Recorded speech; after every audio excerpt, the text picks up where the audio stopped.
Assalamualaikum warahmatullahi wabarakatuh. Para pendengar dan peminat kaset yang tengah diputar ini, saya menyatakan rasa bahagia, rasa syukur kepada Allah dapat menyampaikan dakwah saya ini sekarang dengan kaset. Moga-moga dapat tuan-tuan putarkan, tuan-tuan dengarkan ketika tenang-tenang dengan anak-anak di rumah, atau ketika naik mobil, di mobil-mobil yang dapat memasang kaset dalam perjalanan yang jauh, sehingga kecapean dan kepenatan dalam perjalanan pun hilang karena mendengarkan suara ini. Yang akan jadi cerita saya pada hari ini adalah apa yang pernah kejadian di zaman Nabi kita Muhammad sallallahu alaihi wasallam. Di dalam riwayat ada diceritakan bahwa pada suatu hari, kira-kira pukul 9 pagi sepenggalah matahari naik, Rasulullah sallallahu alaihi wasallam berjalan dari rumahnya, dari biliknya, menuju ke dalam masjid beliau yang mulia di Madinah. Ketika itu biasanya ada juga orang yang sembahyang di masjid, sembahyang sunat duha.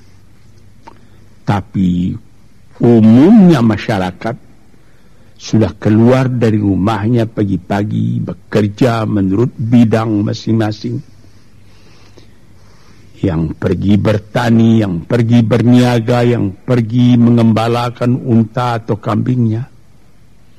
Tinggallah beberapa orang saja.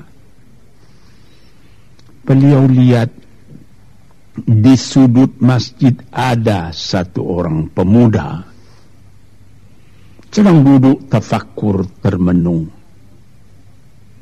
Mukanya kelihatan muram saja, menunjukkan kesedihan yang terpendam di dalam hatinya. Rasulullah mendekat kepada pemuda yang tafakkur itu. Setelah dilihatnya Rasulullah datang, dia pun menengadahkan muka. Rasulullah pun bertanya, "Mengapa di saat begini engkau duduk tafakkur dalam masjid? Dan wajahmu kelihatan ada menampakkan kesedihan atau muram durja. Apakah yang engkau derita sekarang ini?" Jadi pemuda tadi menjawab, "Hazanun lazimatni ya Rasulullah wa duyunun." Artinya, aku ditimpa duka cita ya Rasulullah karena utang. Rupanya orang ini berutang. Utang telah lama, janji sudah dekat, persediaan buat membayar belum ada. Itu yang saya menungkan di sini ya Rasulullah. Dengan senyum Rasulullah menjawab, "Sudikah engkau kalau aku ajarkan kepadamu suatu bacaan? Apabila bacaan ini, yaitu berupa doa, engkau baca pagi-pagi, dan nanti petang-petang pun engkau baca pula dengan hati khusyuk, InsyaAllah hutangmu itu akan terbayar." Tentu pemuda tadi dengan besar hati menjawab, "Tentu ya Rasulullah, aku senang sekali kalau dapat engkau ajarkan kepadaku apakah doa itu."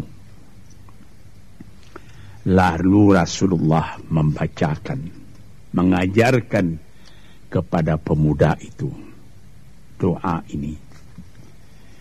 Inilah yang akan saya bacakan pula, mudah-mudahan kita semuanya dapat pula mengambil bacaan ini menjadi bacaan kita. Kita baca pagi, kita baca petang. Apa bunyinya? Allahumma inni a'udzubika minal hammi wal hazani wa a'udzubika minal ajzi wal kasli wa a'udzubika minal bukhli wal jubni wa a'udzubika min ghalabatid daini wa qahrir rijal. Sebelum kita uraikan atau kita tafsirkan artinya satu demi satu, baik kita artikan secara keseluruhan lebih dulu. Artinya ialah, ya Tuhanku, aku berlindung kepada Engkau daripada ini. Lalu disebut 8 banyaknya. Yang pertama, aku berlindung kepada Engkau daripada duka cita, daripada kesusahan dan duka cita. Susah dan duka cita sudah 2. Dan aku berlindung kepada Engkau daripada malas, daripada lemah dan malas, jadi 4. Dan aku berlindung kepada Engkau daripada bakhil,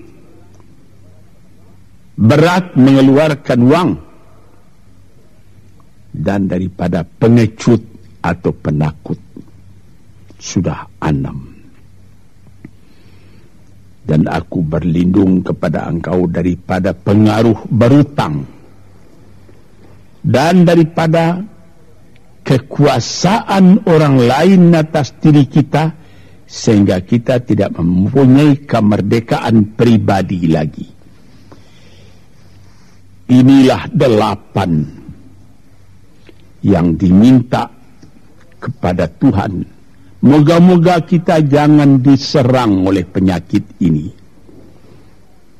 Karena kalau ada ini penyakit yang 8 perkara, itu kita mempunyai pribadi yang lemah.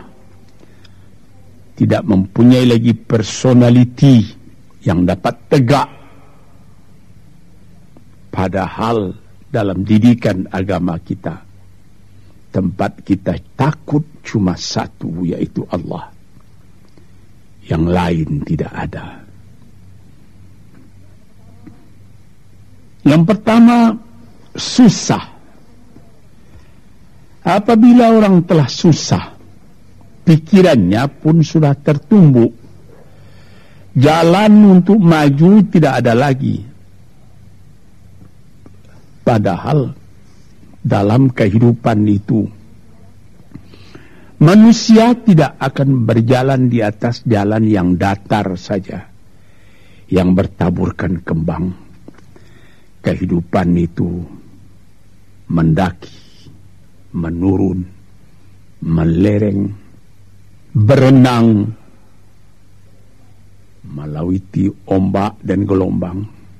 Itu pasti dalam hidup. Apa yang disusahkan? Kusut, tak ada kusut yang tidak selesai. Keruh, tak ada keruh yang tidak jernih. Apabila fikiran kita telah susah lebih dulu, maka gelaplah jalan yang kita tumpuh ke muka dalam kehidupan tadi. Yang kedua, kita disuruh berlindung kepada Allah daripada duka cita. Yang menyebabkan orang duka cita itu memang banyak. Misalnya, kehilangan barang yang disukai, kematian orang yang disenangi, bahaya yang datang dengan tiba-tiba. Orang yang ditunggu sudah lama tidak datang. Barang yang dicari tak bertemu, dan lain-lain sebagainya. Lalu tumbuh hazan, duka cita. Kalau kesusahan menjadikan soal yang kita hadapi jadi kusut, kedukaan menyebabkan jalan yang kita tempuh jadi gelap. Nah, ini dua hal yang bisa menghambat, menjadi rintangan bagi manusia di dalam kehidupannya.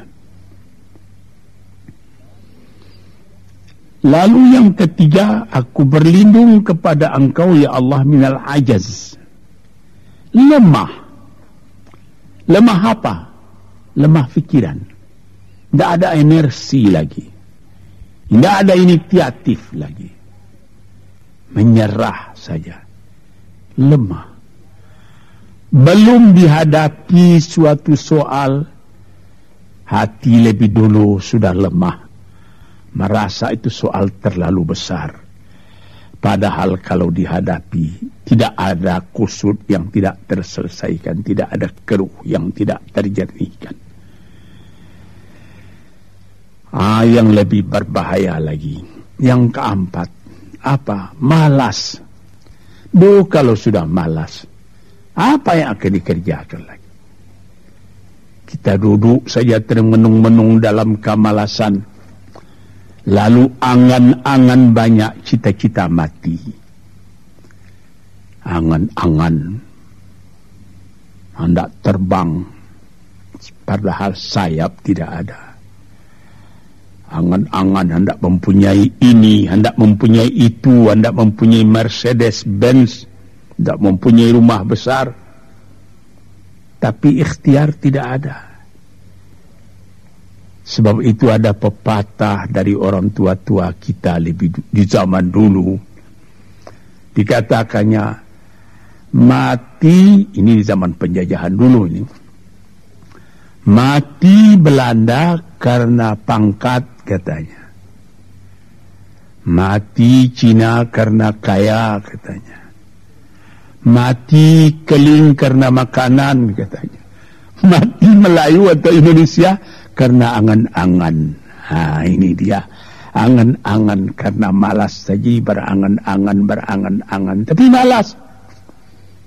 Jadi tidak jadi. Dan itu membentuk juga kepada diri kita.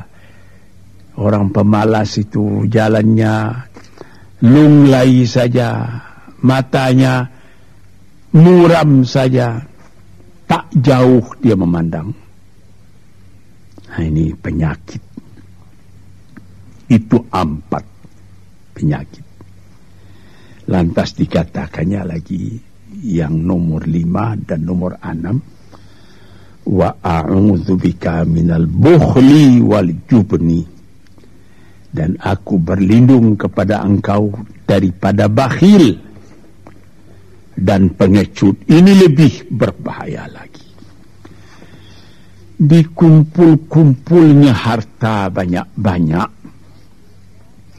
Maksudnya tadi hendak menguasai harta itu. Lama-lama dengan tidak disadarinya, harta itulah yang menguasai dia. Dia menjadi bakhil.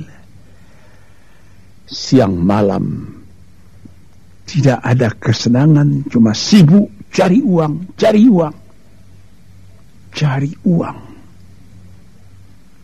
Kemudian simpan banyak-banyak. Gunanya ya cuma mengumpul itu saja.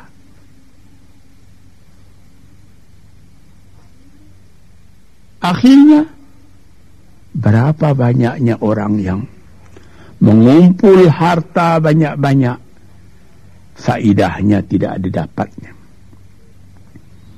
Seingat cerita dahulu 40 tahun yang lalu ketika saya masih tinggal di kota Medan. Ada satu orang kaya. mengumpul harta.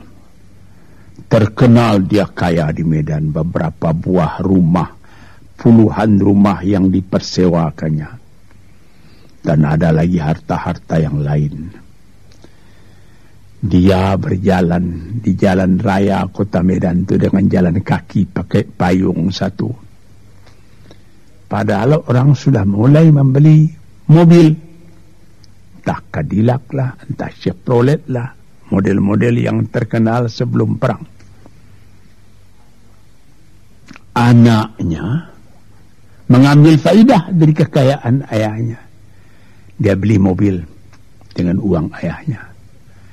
Lalu orang bertanya, "Tuan, anak Tuan sudah naik mobil, Tuan masih jalan kaki." Apa jawab si bakhil tadi? "Saya anak orang miskin, anak saya anak orang kaya," katanya. Inilah orang yang bukan lagi mencari harta buat menguasai harta itu, tetapi dia mencari harta buat dikuasai oleh harta itu. Yang nomor 6 lebih jahat lagi. Apa? Jubun, pengecut. Pengecut ini menjadikan separuh dari kehidupan manusia menjadi gagal. Ada pepatah orang, kalau engkau berniaga atau berusaha, meskipun modalmu tadinya tidak ada, asal engkau berani, itulah modal utama dalam hidup. Sesuai dengan pepatah Melayu atau pepatah Indonesia lama, dia katakan,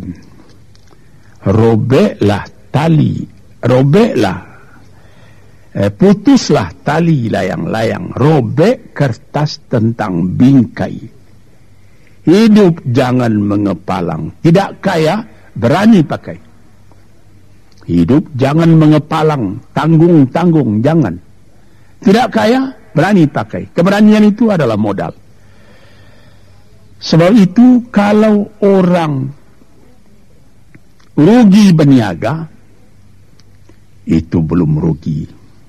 Yang penting berani. Karena adat perniagaan itu tidak saja beruntung, rugi juga kadang-kadang. Tapi kalau keberanian yang hilang, separuh daripada kekayaan tadi sudah habis.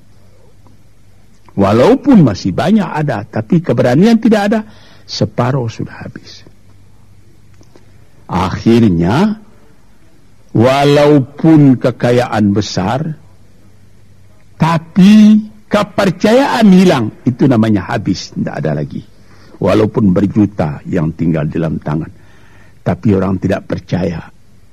Apa lagi artinya? Sebab itu yang pertama sekali modal itu keberanian menghadapi hidup. Ini 6. Yang ke-7 dan 8, wa a'udzubika min ghalabatid daini wa qahrir rijal, dan aku berlindung kepada Engkau ya Ilahi daripada pengaruh utang. Hutang itu, itulah anak muda yang duduk di sudut masjid tadi, dipengaruhi oleh utang. Sampai Rasulullah sendiri pun mengatakan, iyyakum wad-daina. Jagalah supaya kalau sedapat-dapatnya jangan sampai berutang. Tapi ini bisa juga berutang kalau keberanian tidak ada, dan berani itu membuka jalan buat mencari bayarnya. Tetapi kalau pengecut berutang lagi, itu payah buat membayar. Sebab itu Nabi mengatakan, iyyakum wad-daina, saya dapat-dapatnya elakkanlah supaya jangan berutang.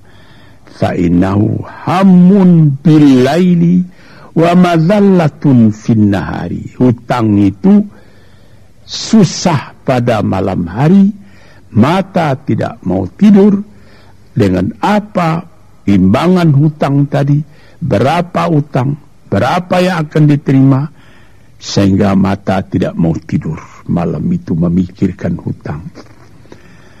Akhirnya mazallatun fin nahari, kalau siang hari badan berasa hina, tak berani keluar dari rumah.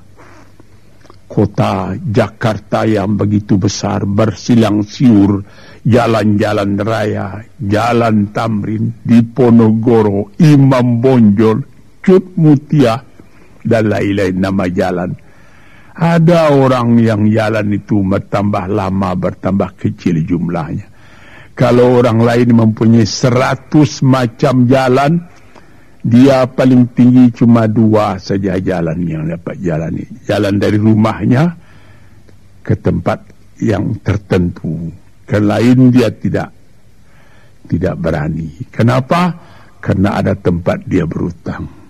Jadi dikatakan dalam hadis itu, orang berutang malam tak mau tidur, siang malu sama orang. Takut akan ditanyai, takut akan dicari.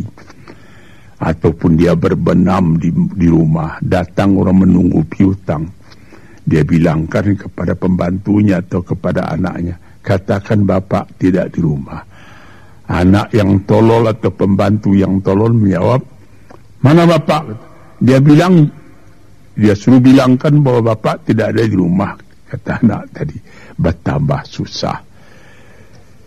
Lantas yang nomor 8, wa qahrir rijal. Kita tidak mempunyai lagi kemerdekaan diri buat menyatakan perasaan kita, karena kita segan kepada orang. Kita terlalu banyak berutang budi kepadanya.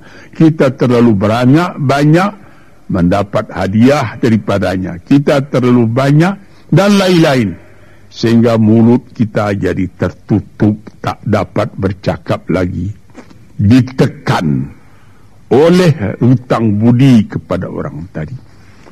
Kemerdekaan diri tidak ada lagi. Inilah 8 perkara yang ditunjukkan oleh Nabi SAW kepada pemuda yang duduk tadi. Dapatlah kita mengambil pedoman dalam kehidupan kita sendiri, bahwa yang amat penting lebih dahulu ialah kemerdekaan jiwa. Kalau sekiranya di dalam negara yang telah merdeka kita sama sekali menyorakkan, meliuk lambaikan kemerdekaan di mana saja kita pergi, tapi banyak orang yang lupa negaranya telah merdeka, dirinya sendiri telah menjadi terjajah. Bukan Belanda, karena Belanda sudah lebih 30 tahun pergi meninggalkan negeri ini. Dan bukan bangsa yang lain, tapi penjajahan yang datang daripada sifat-sifat yang lemah yang kita katakan tadi. Kesusahan.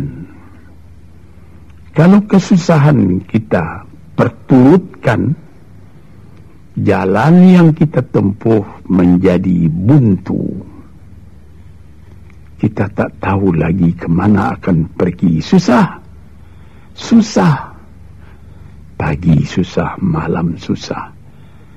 Sehingga kusut benang itu tak tahu lagi jalan keluar. Padahal pangkal dari kesusahan itu bukan dari luar, tapi dalam jiwa kita sendiri, dalam dada kita sendiri. Yang kedua, dikatakan duka cita. Saya teringat kepada satu pantun Melayu atau pantun Indonesia. Dikatakannya, kalau berpiduk jangan bermenung, kalau bermenung riak pun tiba. Kalau duduk jangan termenung. Kalau termenung hati pun iba. Kalau hati sudah iba, jalan tertumbuk. Sampai ada juga pepatah nenek moyang kita, hati yang marah mendorongkan, hati yang hibah menjauhkan. Sebab itu haruslah kita bersedia membesarkan jiwa kita sendiri. Marfu'ar ra's, maufurun kiramah. Kepala terangkat, harga diri dijaga. Itu kemudian dikatakan di yang kedua, al-ajaz, lemah, al-kasal, malas. Kelemahan ini juga ada yang karena penyakit. Kenapa lemah saja? Kenapa tiap-tiap pekerjaan yang dihadapi pesimis yang timbul sehingga timbul malas? Kalau perlu, kita pergi kepada dokter, terutama psikiater. Kita tanyai, di mana segi kelemahan ini? Karena kelemahan jiwa, kemalasan, malas dan lemah itu dari jiwa pangkalnya. Ahli-ahli ilmu kesehatan yang telah mendalam mengetahui hubungan antara rohani dengan jasmani kita, sehingga timbul ilmu yang dinamai psikosomatik atau psikoterapi, menganalisa jiwa dari mana seginya, maka timbul lemah, maka timbul malas. Di sini kita memerlukan kuatnya energi, sebab apabila manusia mempunyai jiwa yang besar, pekerjaan yang besar pun dipandangnya kecil. Tetapi apabila manusia mempunyai jiwa yang kecil, pekerjaan yang kecil pun dipandangnya besar. Kita misalkan saja kedua orang pemimpin yang kita cintai dan kita hormati, proklamator kita Bung Karno dan Bung Hatta. Mereka mempunyai jiwa-jiwa yang besar. Sebab itu mereka memproklamirkan kemerdekaan Indonesia. Indonesia yang besar yang terjadi daripada puluhan ribu pulau dengan 45 kata perkataan, 45 patah perkataan. Dengan ini kami menyatakan kemerdekaan Indonesia. Tapi kalau beliau misalnya orang yang berjiwa kecil, dia akan bertanya, bagaimana bisa Indonesia merdeka? Kita sudah miskin, melarat, dulu dijajah Belanda, kemudian ditekan Jepang. Kapan? Dia mengkaji itu pekerjaan yang detail-detail, yang kecil-kecil, dia anggap itu besar. Ini misalnya.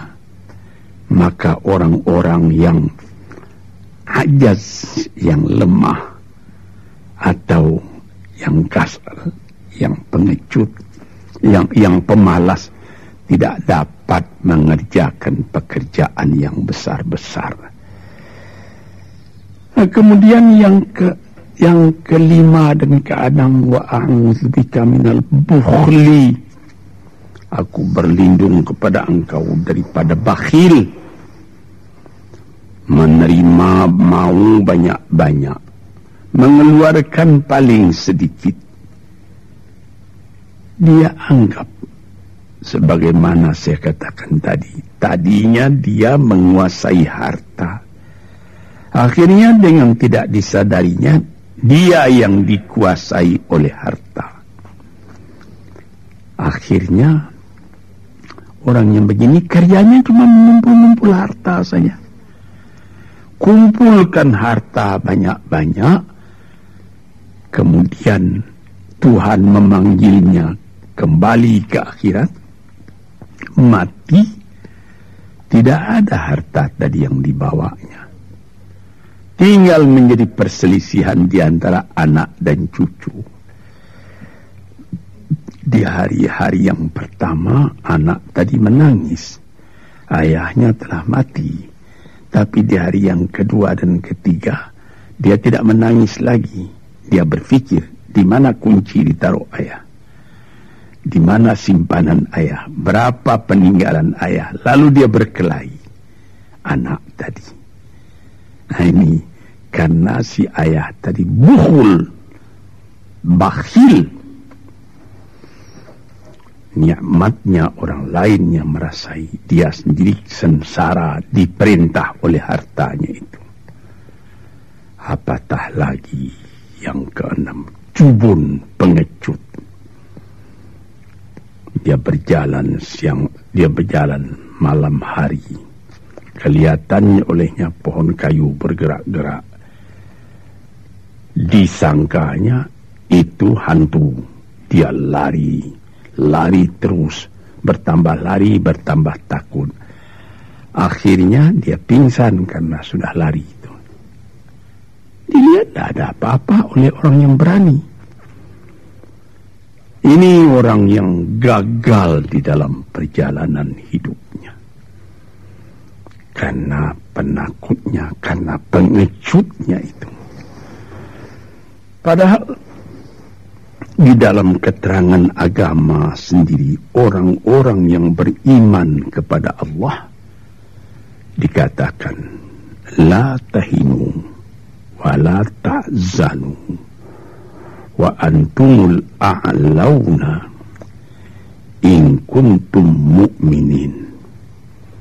Jangan engkau merasa lemah, jangan engkau merasa duka cita, jangan engkau merasa pengecut. Engkau tinggi kalau engkau beriman kepada Allah Subhanahu wa ta'ala. Dengan iman kepada Allah Ta'ala itu kita melihat alam dalam keindahannya, dalam kekecilannya. Yang besar cuma Allah. Kita tidak takut karena tidak ada satu bahaya yang akan menimpa kepada diri kita kalau tidak Tuhan yang menentukan. Ini pokok tuan-tuan, para pendengar kaset yang saya muliakan. Kemudian di nomor 7 dikatakan kita berlindung kepada Allah daripada pengaruh hutang. Alangkah kecilnya jiwa orang apabila dia telah berutang kepada orang lain. Dibikin janji tanggal sekian akan dibayar, tanggalnya sudah dekat, persediaan belum ada, lalu timbul kecil jiwa sekali lagi. Apatah lagi qahri rijal yang nomor 8. Yang ke-8 sebagaimana telah kita uraikan tadi ialah qahri rijal, pengaruh orang lain kepada diri kita sendiri, sehingga kita tidak berani lagi menyebut kebenaran, tidak berani lagi mengatakan yang hak. Lidah telah tertutup, mulut telah penuh dengan air sehingga tidak dapat dibuka lagi. Segan, kita sudah terlalu banyak berutang budi kepada orang. Walaupun sudah jelas perbuatan orang itu salah misalnya, kita tidak berani lagi menegur. Dengan demikian timbullah di dalam masyarakat apa yang disebut dalam bahasa Arab munafik, yaitu lain di mulut, lain di hati. Hati mengatakan perbuatan orang ini salah, Tapi mulut mengatakan, bagaimana pikiran saya, bagaimana pendapat Tuhan sekarang tentang perbuatan saya ini. Baik Bapak, ini bagus Bapak, itu sudah betul Bapak. Padahal tidak. Ini kecelakaan yang nomor 8. Kita minta kepada Allah supaya kita dilepaskan dari pengaruh-pengaruh orang, pengaruh manusia, sehingga kita tidak berani lagi menyebut apa yang benar itu. Padahal di dalam hadis dikatakan qulil haqq walau kana murran. Katakan yang benar itu walaupun pahit sekalipun. Ini murah menyebutnya, tetapi kalau jiwa sudah tertekan, tidak berani menyebutnya lagi. Para pengikut kaset yang tercinta, itulah 8 perkara diperingatkan, dituliskan, diajarkan, disuruh hafal oleh Nabi kepada pemuda yang beliau dapati termenung duduk seorang diri tadi. Dengan patuh dia turuti kehendak Nabi. Dia baca itu tiap pagi, dia baca itu tiap sore, dia pahamkan apa isinya. Lalu timbul energi baru dalam dirinya, semangat yang baru. Langit pun kelihatan cerah, bintang pun kelihatan berkelap-kelip, matahari pun kelihatan bercahaya. Dan dia sudah melihat kehidupan ini dengan mata yang terang. Kemudian dia bertemu dengan Nabi. Ya Rasulullah, saya mengucapkan terima kasih. Penyakit-penyakit tak ada pada saya lagi. Utang saya sudah terbayar. Dan saya akan memulai hidup yang baru. Inilah jawab dari pemuda tadi. Dan inilah jadi pedoman pula bagi kita kaum muslimin. Kalau kita terjadi pada diri kita beberapa hal, salah satu dari yang 8 perkara itu, baca doa ini pagi, baca doa ini petang, lalu berusaha, jangan cuma berdoa, berusaha, berdoa dan berusaha. Allah akan membukakan kepada kita pintu rahmatnya, memberikan nikmatnya yang berlipat ganda, sehingga segala sesuatu yang di kiri kanan kita menjadi kekayaan, menjadi inspirasi buat maju ke depan di dalam kehidupan ini. Bapak-bapak, saudara-saudara pendengar kaset yang saya muliakan, moga-moga pengaruh dari hadis ini, daripada doa ini masuk ke dalam diri saudara, dan saudara menjadi orang muslim dan merdeka yang sejati. Sekianlah pandangan saya. Moga-moga ada manfaatnya bagi para pendengar dan peminat kaset yang tercinta. Assalamualaikum warahmatullahi wabarakatuh.